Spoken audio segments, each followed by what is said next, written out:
For generations, the worst among us have contrived to tear our social and political fabric apart to the benefit of the few over the many.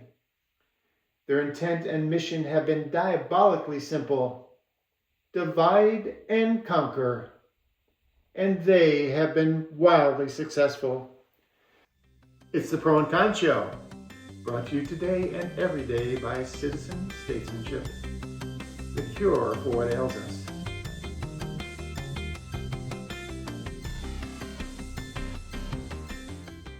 Hey, welcome to the Pro and Con Show. I'm Michael James Ott. And I'm Ben McLaughlin, and we are your co-hosts for today's show. As always, who we are is far less important than what we say here today. Mm-hmm. We have a real thought-provoking show for you today. The topic: what is the real law of the land? These are the questions that need answers. These are the questions that we want to talk about this. We want people thinking. Mm-hmm. Thinking really importantly about what is happening. So, audience, whether you're watching or listening anywhere on the globe, if we were to ask you what is the law of the land, and for those of us here in the United States, what is the law of the land here in the United States, what would you say? Why would you say that? How is that law meted out? And how fairly are the laws here in our country applied, in your opinion? Mm-hmm. So we definitely have the Constitution. It is a framework intended to secure the blessings of life, liberty, and the pursuit of happiness, kind of thing. That was the intent. That is the intent. So, but how well is it working for you and for people around you? And how fairly are those laws applied, in your opinion? And right away, I mean, one of the things that comes to my mind right away is people with wealth. They definitely have more, the law is more on the side of people with wealth. You got the money. As opposed to just common, extraordinary, ordinary people. Exactly. If you hire enough lawyers and whatever, you know, and this is the thing, the wealthy, and you guys, anybody watching the show or listening to the show, you know the stories of various people accused of whatever crimes. Mm-hmm. Some of them are white collar crimes, and others are, you know, they're accused of murder and stuff like that. But because they're millionaires and billionaires, they are able to delay, you know, defer, home confinement, change, yeah, and on and on and on, and that doesn't sound too fair to me. No, I don't think it sounds too fair to you. And so that's one example where, you know, what is the law of the land, and then how well, because the intent of this country was that these things would be equal, that we would be equal before the law. All of us would be equal before the law. Exactly. And in a different show, we talk about George Washington's farewell address. And in that show, we emphasize more about how he had this incredible foresight about the political parties and how they would destroy our social and political fabric, which they have. They've been doing for a long time, and now it's getting worse and worse. Absolutely. If you're aware of the trend, folks, again, the trend is the important thing, and the trend is it's getting worse and worse and worse every day. And it's the political parties, and old George, in his farewell address, goes on at length about how bad the political parties are. Mm-hmm. And so same document that we've referenced in the past, and again, the internet, go find it, print it for yourselves, read it for yourselves. It's all in here. And come back and tell us about it. But on today's show, I want to just emphasize another little part of it, which we talked about briefly in a different show. So I've highlighted this area, and I'm just going to read what he said here. The basis of our political systems is the right of the people to make and to alter their constitutions of government. but the Constitution which at any time exists until changed by an explicit and authentic act of the whole people That's everyone. is sacredly obligatory upon all. The very idea of the power and the right of people to establish government presupposes the duty of every individual to obey the established government. Now don't misunderstand what we're saying here. We are not advocates of anarchy. Absolutely. We're not advocates, protest, as long as it's peaceful protest, the kinds of things that were done during the civil rights movement, for example, and women's suffrage and other various movements or whatever. People, it's an absolute great thing that people can take to the streets and say, we are dissatisfied and we want something different. Exactly. But the emphasis, and again, back in the Revolutionary War, okay, we're going against the British.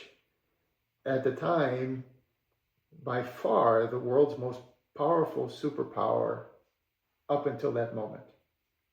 Their navies and armies were wildly powerful relative to any previous empire up to that point. Exactly. And we, the people, said that, these kinds of bad things are happening to us. We are being abused. We're being abused and misused by the British government. And we've talked to you. We've tried you to get, to give us some kind of reasoned and reasonable place where we can abide by your rule. Exactly. And all you've done is, stepped on our throats.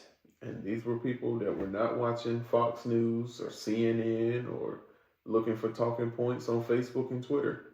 These were people that analyzed their real life day to day and thought long and hard about how they felt their government was working for them. And that's what we have to do today. I feel that there's so much going on with hot talking points and these hot button issues and trigger words. Liberal, conservative, Democrat, Republican.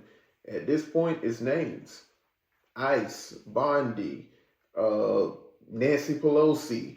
Everything is a trigger at this point. Trump, Biden, Kamala Harris. Everybody's focused on how they feel about these talking points and hot button issues or hot button trigger words and not actually analyzing their life. I see that at work. I ask that people that all the time. I've even said it in other shows. When people go so hard for this side of the political spectrum and this is what's going to work and this and that and this and that, I have to remind them it is impossible for us to get our money from the same place and for this government to work for you and not work for me. Something's wrong. Something is wrong. You're telling me that everything is great. I'm telling you that it's not. There's a disconnect somewhere. We're both here. This is our only job. This is how we feed our families. In some cases, I make more than this person that I'm talking to, and something's missing. Like, I don't think that people are really taking a long, hard look, and you don't even have to agree with me. It's a conversation. This is just for you guys to think. Think about your day-to-day life, and think about, are you happy with your current government? Are you happy with the way that your tax money is being handled? Are you happy with the way that your day-to-day life is? That's really something for you all to think about personally. And it doesn't matter about Republican or Democrat. It's a simple yes or no. You're either happy or you're not. You're being taken care of or you're not. Nobody should have to tell you, hey, gas is at an all-time low. You should go to the pump and say, wow, man, that was pretty cheap to fill up my tank today. You should go in the grocery store and say, wow, man, I bought all these groceries for just $20. No one would have to tell you that. No one had to say, oh, they're at an all-time low. I remember back in the days, when gas was $1.50 and $1.75. I just remember hearing my dad talk about that. It wasn't a news topic. Right. He was like, man, gas went down 20 cents today. Like, it was just a talking point. I remember that just from kitchen table dinner conversations. Now people got to get it from the news. Oh, gas is down in California. But we live in South Carolina. That don't have anything to do with us. But seriously, just like, our forefathers, they took a good hard look at their life. We have to do that for ourselves. You have to do that for yourselves and really consider how you feel about this government. Yeah. Not just this government, any government. That's right. And again, we do these shows. I mean, we're based here in the United States, but our intent is, and our belief is that once citizen statesmanship starts taking hold, it's going to sweep around the world, because people are going to stand back and say, okay, yeah, they were right. Yeah. We are letting the wrong people lead us, and it's time to do something different. And Ben, to your point about the hot button things, this is the whole label and blame. Label and blame, label and blame, label and blame, label and blame, label and blame. So the typical politician in Washington, D.C. these days, in the House of Representatives or the Senate, these guys, if you have a submachine gun, it'll fire maybe 600 rounds a minute. Label and blame. And they're firing a machine gun of, distraction, label and blame, distraction, fear mongering, hate mongering, and we said this in another previous show, if you call yourself a Republican or think of yourself as a Republican and you say, oh, those Democrats do nothing but lie. Well, and you're talking about the leadership of the Democratic Party and the terrible people that they put in office or allow people to vote for, but they're terrible people themselves. Absolutely. You're absolutely true. Correct. The leadership of the Democratic Party and these horrible people that they groom to put into the political office, these are some of the worst people in the world, and they lie like crazy. And oh, by the way, again, turn the mirror. If think of yourself as a Democrat, and you think about the Republicans, the Republican leadership especially, and the kinds of people that the Republican Party end up grooming and putting into political office, and you say to yourself, they're horrible people, they lie all the time, you're right. Exactly. You're all right, because that's the whole point. It's all label and blame, label and blame, label and blame, label and blame, label and blame, label and blame, label and blame, because when they're doing that, they distract us, the extraordinary, ordinary people, and they're very good about it. We said one of the traits of these people is they're very charming. Very much and so. They're pathological liars. What does that mean? Well, when you're a pathological liar, it means that you lie like it's the truth. When you're speaking, I mean, everyone else, if Ben and I were talking and at some point Ben, started, not that he would, but if he started saying, and he starts lying to me. Well, I went outside yesterday and the sky was purple. It was the craziest thing, man. Like, it was purple all day. So it never happened. We normal people, like someone starts lying to us, we can take it. We can, it's like, hey. Does this guy not know that I was outside yesterday too? but even it's the body motions and the eyes and everything. You can just as a person, even if it's not obvious, like the sky is purple, it's just some other thing that you're, and it's like, oh yeah. And the alarms are on. I think you're lying. Because you're not looking me in the eye, for example, stuff like that. Well, pathological liars, they lie like they're like it's the truth, like it's, because that's the very definition of pathological liar. There's no limit to what they will say as far as non-truth. And so anyway, this is why we're here. And we said earlier in the show, think about where you are, the laws and things, and our situation, and the trends in them. And do you really feel good about this? And the vast majority of Americans and people around the world, quite frankly, are saying, heck no. And it's because of the label and blame causing, it incites the global or the tribal warfare and hostilities, and it's just, and the more they do it, the reason why they do it and the reason why it's amping up is because the more and more that they do that, the more they distract and the more they can do things to us that we wouldn't allow otherwise. Exactly. And you mentioned in one of the previous stories just an historical thing about the Romans. Mm-hmm. I mean, at their worst, the arena was at its peak, the Colosseum. I mean, they were getting innovative about entertaining people to their own demise. You're going to die, but you will be entertained to the end. Right. And that was it. And I fear that's what we're seeing. I mean, the Colosseum was blood sport. Everyone knows that. Look at the news. I mean, when in American history did we watch someone die on the news? This is crazy. I mean, even on Facebook. Or, I mean, just as an example, the incident with Charlie Kirk. I watched that unedited on Facebook. Didn't even know what I was looking at until it was right in your face. This is the world that we're living in. And you mean to tell me Facebook censors didn't detect that? I mean, something like that, as viral as a person dying, can go viral in real time within minutes of the incident actually happening. I mean, we've even seen it, even the society as a whole. People are conditioned to, there's a tragedy happening, before they get to safety, they pull out their phones. Oh, yeah. I mean, we're seeing it. And this is where we are. A key point to citizen statesmanship is that these citizen statesmen, you're not aligned to a political party. And that's the mindset that people have to break free from. Republican, Democrat, conservative, whatever. You have to take a good hard look at your world, your government, and what you want to make it better.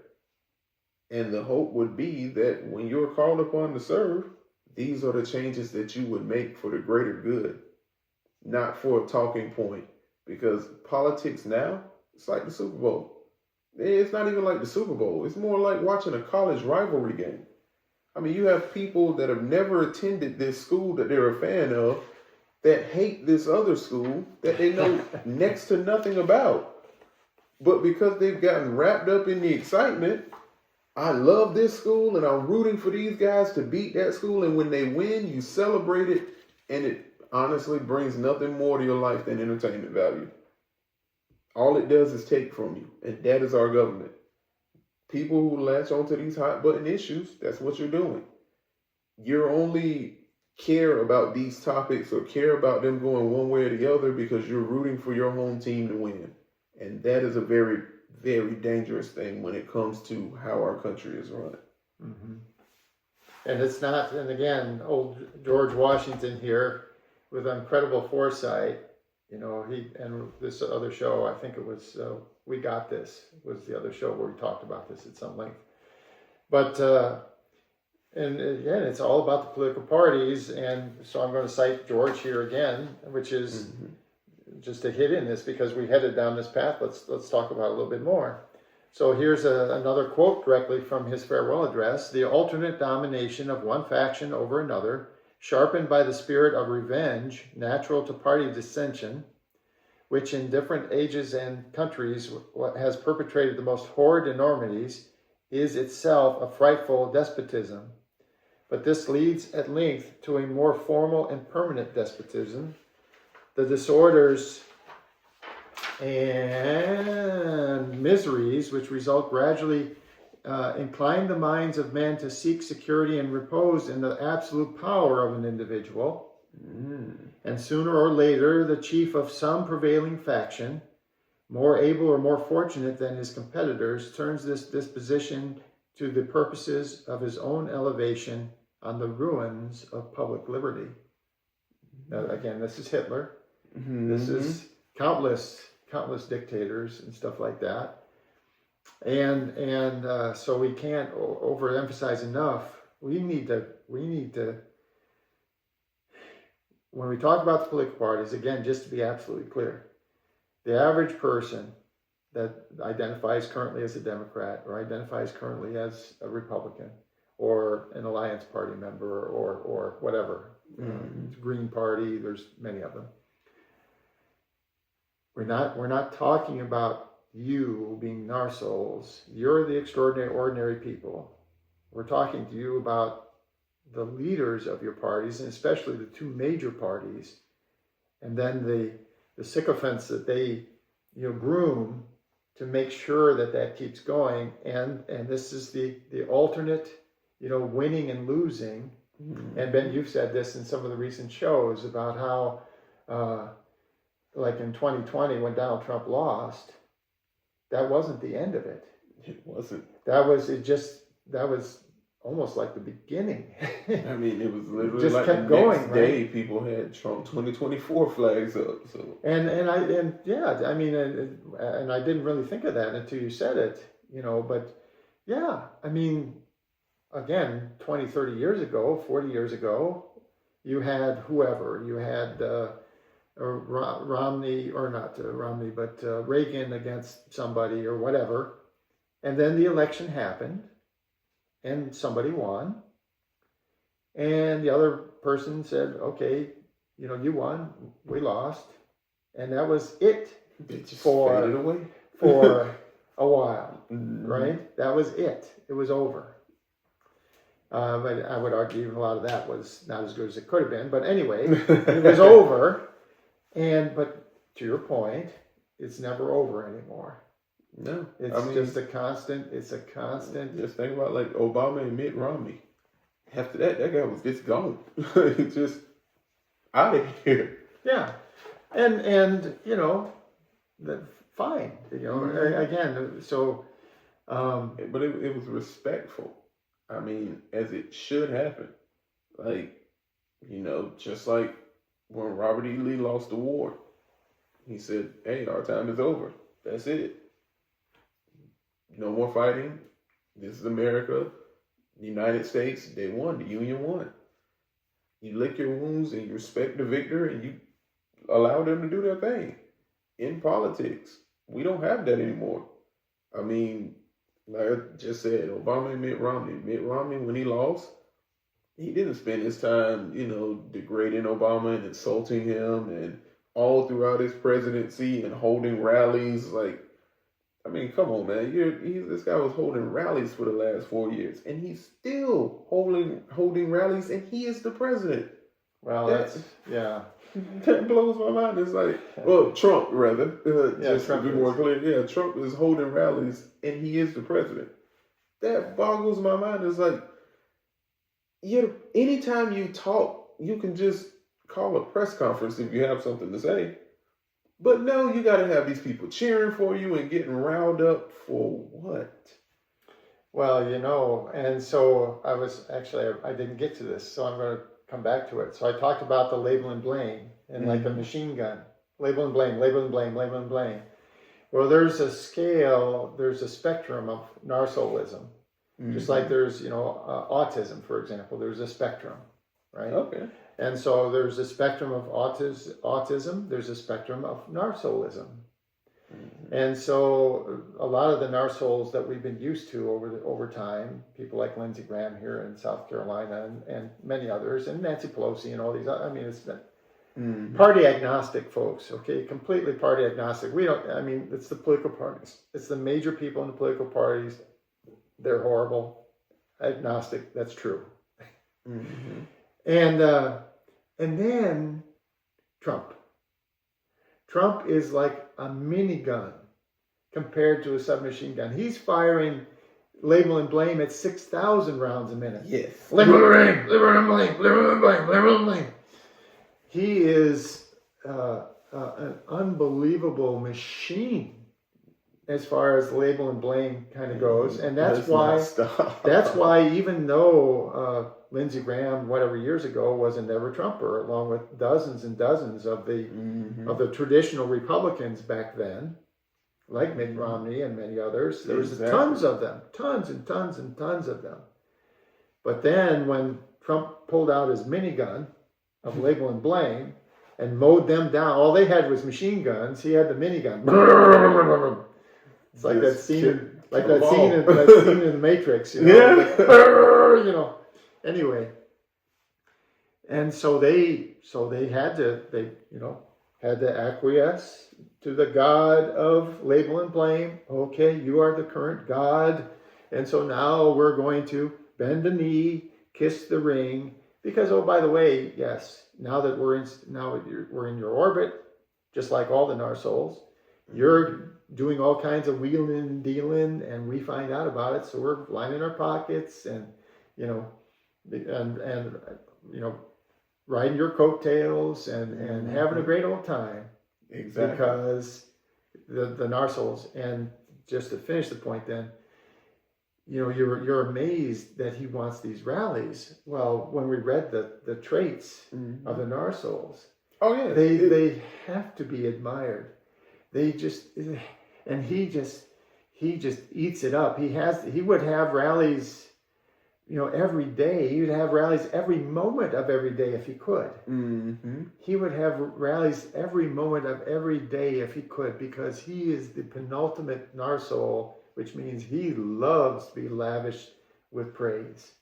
And having hundreds or thousands of people that he has charmed into praising him and applauding all of his comments about windmills and toilets, and, and that's another quick aside, is good governance is not entertaining. A lot of you people, you follow Trump because he's entertaining. Mm-hmm. He's entertaining. That's not good governance. Good governance is boring like milk toast. It really is. It's people sitting around looking at whatever issues are before them, and then talking about them. Of course, it's important work, but if you're watching on television, there's a bunch of people just talking. Well, are we sure that we have the data on this, this area of town before we put the, water mains in there? Are we sure that that's right?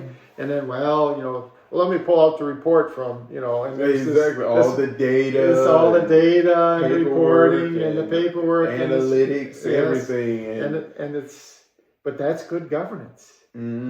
It's boring. It's wildly important. It's wonderful when it's working, and when we have citizen statesmen in political office again, or not again, when we have them, it'll all start working.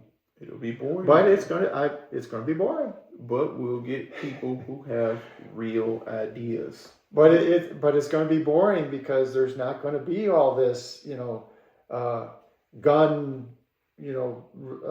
legislation, just arguing over, and like having Charlton Heston saying, they'll take a gun out of my hand over my dead body, and all that stuff. It's all for the show. It's all to create the hate and discontent in you, and to you look at other extraordinary, ordinary people like there's something wrong with us. Because they've successfully pointed the fingers at us instead of them. Always. When they're, and that's why they do it, and they do it constantly. And folks, and you know this, how many times, like some reporter will ask a question of one of our current or even past leaders in our government. Oh, what about this? And they deflect it immediately. Yep. That's not my fault. That was the Democrats. If it, if it had been the Republicans' last administration, that would have already been fixed. That's the first comment. They don't talk about what they're going to do. And it immediately is like, no, that's the reason why we have that problem is because of the other party. It's constant. It's constant. Label and blame, label and blame. So just to emphasize that a little bit more. So we were talking about thinking about how things are for you. Taking time to really think about how things are for you. And then the parallel that we want to talk about here is going back in time to the foundation. This is going to be the 250th anniversary here in a few months of the Declaration of Independence for our country. Yes, sir. And we, the people back then, we're declaring our independence from these horrible people, the king and others around him, that were making our lives miserable.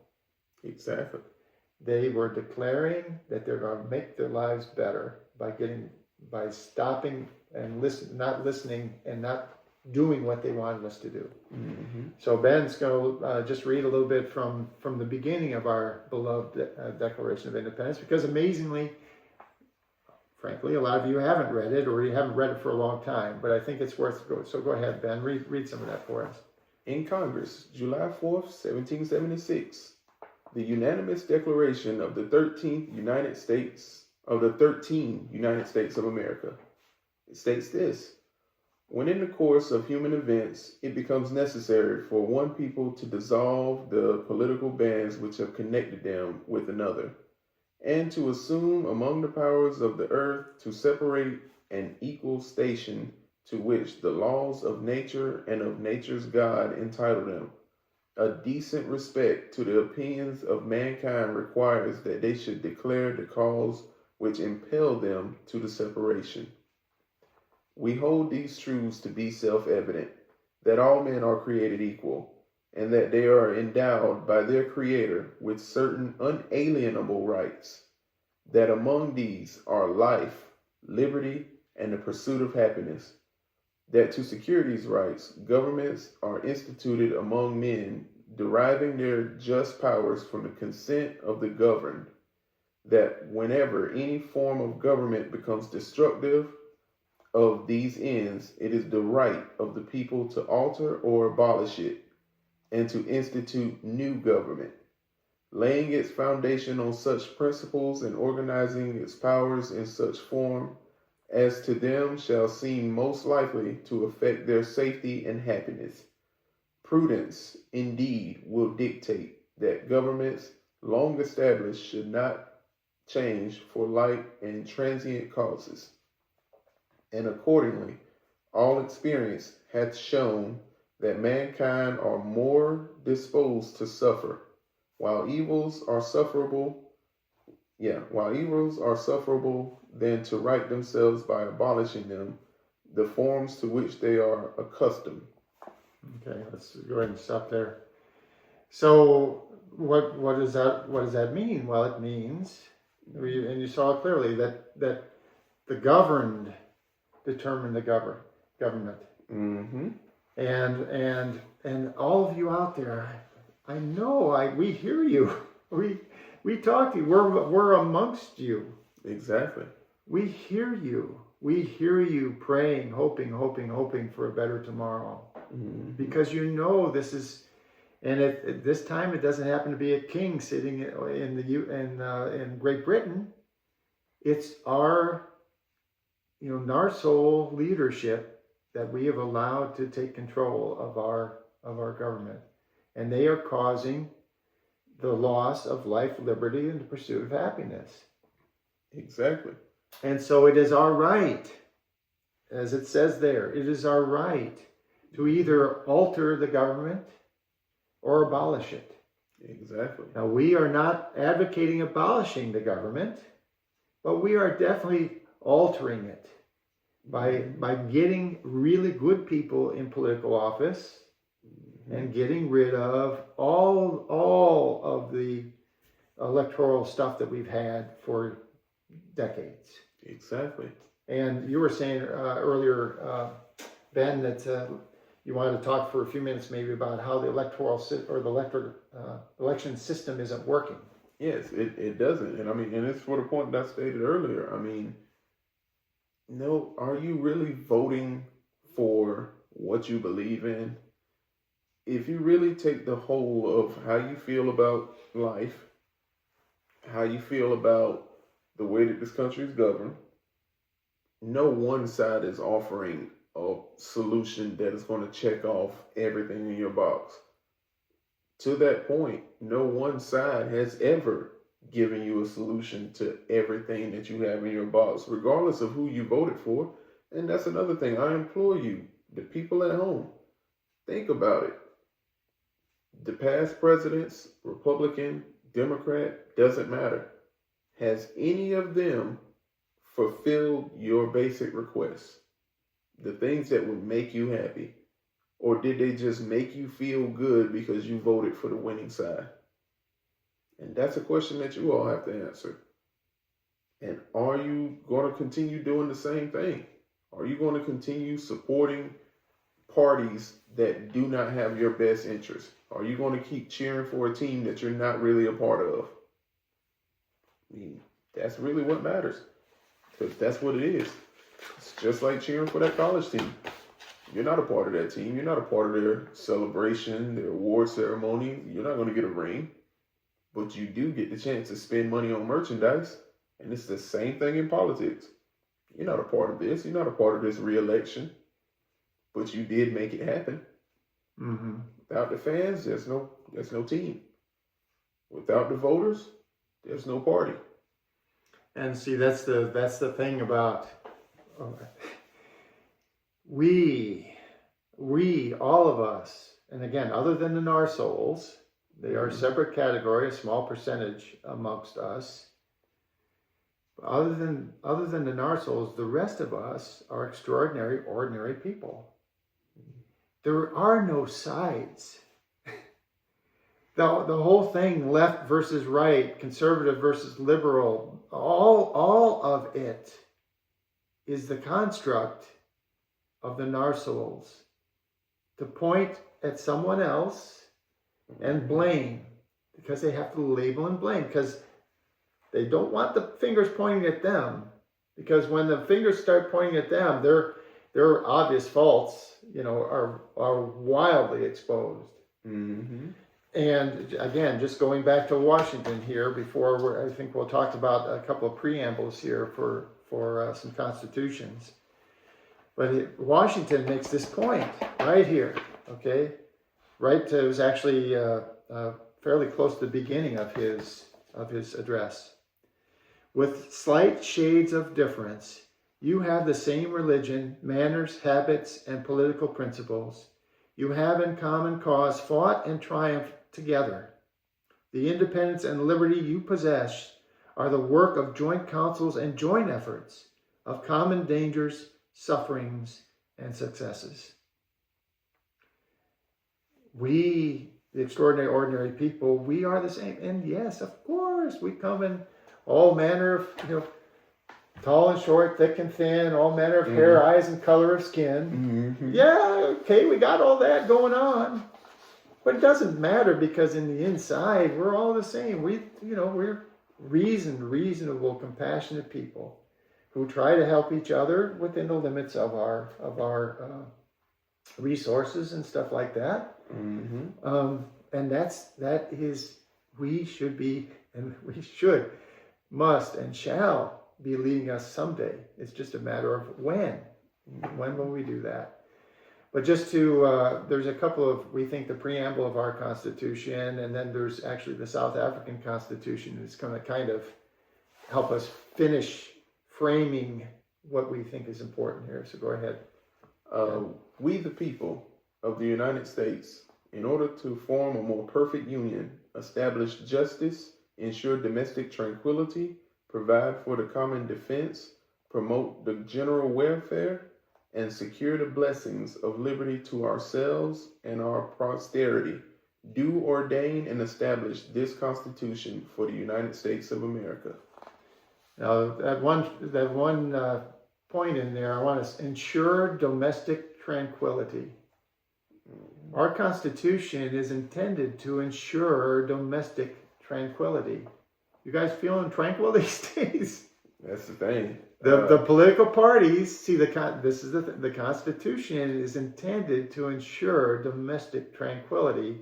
The political parties, and one other thing I'm going to say here, because there's people, okay, if I were to ask the audience, are political parties included in the Constitution somewhere? If I were to ask that question, if I was to walk up and down the streets, put a mic in your face and say, are political parties like a part of how government was envisioned by the founders as in the Constitution? Is there an article, in other words, that talks about political parties? I guarantee you some number of people, I think a lot of them. some number of people would say yes. Exactly. But political parties are not anywhere in our Constitution. And George Washington and all the other guys who helped found this country, they were diametrically opposed to them. Mm-hmm. And right now, they are destroying. They aren't ensuring domestic tranquility. They are destroying, obliterating like atomic bombs. I mean, all you have to do is watch a congressional hearing. That shows you the state that our country is in. Our governments can't get along. Yeah, that is an issue. Well, it's all about the label and blame and distracting the rest of us. So let's read the preamble from the people of South Africa, which is one of the new. And the reason why we read this is some time ago I was wondering if there was a general opinion about who had the best constitution. Mm-hmm. And I read a little bit on the internet about, there's some blah, blah, blah, blah. And the U.S. Constitution is, part of one of those. But there's all kinds of things in our Constitution because of when it was written. Mm-hmm. That was, like women didn't have the right to vote, all kinds of stuff. I mean, men of color were not, people. Yeah. And, so there, I mean, there was a lot of stuff that not, had to be not good later. Right? It's like, oh yeah, by the way. So the South African one, because they ended apartheid and the majority finally took over, mm-hmm. They wrote a brand new constitution, whatever it was, 40 years ago or whatever it was. And this is the preamble. And I just think it's wonderful. So we're going to read it for you. We, the people of South Africa, recognize the injustices of our past, honor those who suffered for justice and freedom in our land, respect those who have worked to build and develop our country, and believe that South Africa belongs to all who live in it, united in our diversity. We therefore, through our freely elected representatives, adopt this Constitution as the supreme law of the Republic so as to heal the divisions of the past and establish a society based on democratic values, social justice, and fundamental human rights. Lay the foundations for the democratic and open society in which government is based on and the will of the people and every citizen is equally protected by law. Improve the quality of life of all citizens and free the potential of each person and build a united and democratic South Africa able to take its rightful place as a sovereign state in the family of nations. May God protect our people. Very good, Ben. Very good, Ben. I just think that those words, I mean, and this is, even if we were to start with a new constitution here in the United States, and we're not advocating that, but if we were to start those kinds of words, I think in any country, right? In any country, we recognize the injustices of the past. Mm-hmm. Okay? And that's the whole point about all of this. It's about living, free of hate, fear, and injustice. Mm-hmm. And we can get there, but it's going to take some work. We're going to have to work on it. And the solution is citizen statesmanship. Exactly. We're going to get us in the government, and we're going to take things, take care of each other, mm-hmm. as was originally intended by our forefathers, but got stolen away from us by the political parties and how we allowed them to do what they've done. Power and unlimited terms in office. Right. The NARSOLES. Exactly. So here at the Pro and Con Show, we attest to the fact that you'll never see or hear sponsors or advertising. We can't prevent these things from being inserted into breaks in their programming, but you'll never hear them from us. And you'll never see or hear us take money from or be influenced by corporations or any individuals of wealth. Mm-hmm. We don't want your money. We don't want your time. We don't want your adoration. We do want you to be clear-eyed and really think long and hard about how things have been for you, where they are going, and whether you are ready to really step forward and make a real difference. As we wind up the show, we'd like to point out we're just plain guys here on the Pro and Con Show. We're volunteers and facilitators for what we are sure is a better tomorrow. Mm-hmm. A future featuring citizen statesmen in our elected offices. A future free of hate, fear, and injustice. And I've mentioned many times on the show, questions, comments, stories, criticisms, freeequalfair@gmail.com. Send us an email. We'd love to hear from you. Mm-hmm. So let's see here. Our next show is going to be wonderfully interesting and entertaining. It's called Pros and Cons of AI. That's going to be a good one. AI standing for artificial intelligence. Pros and cons of AI. So join us, won't you? Goodbye for now.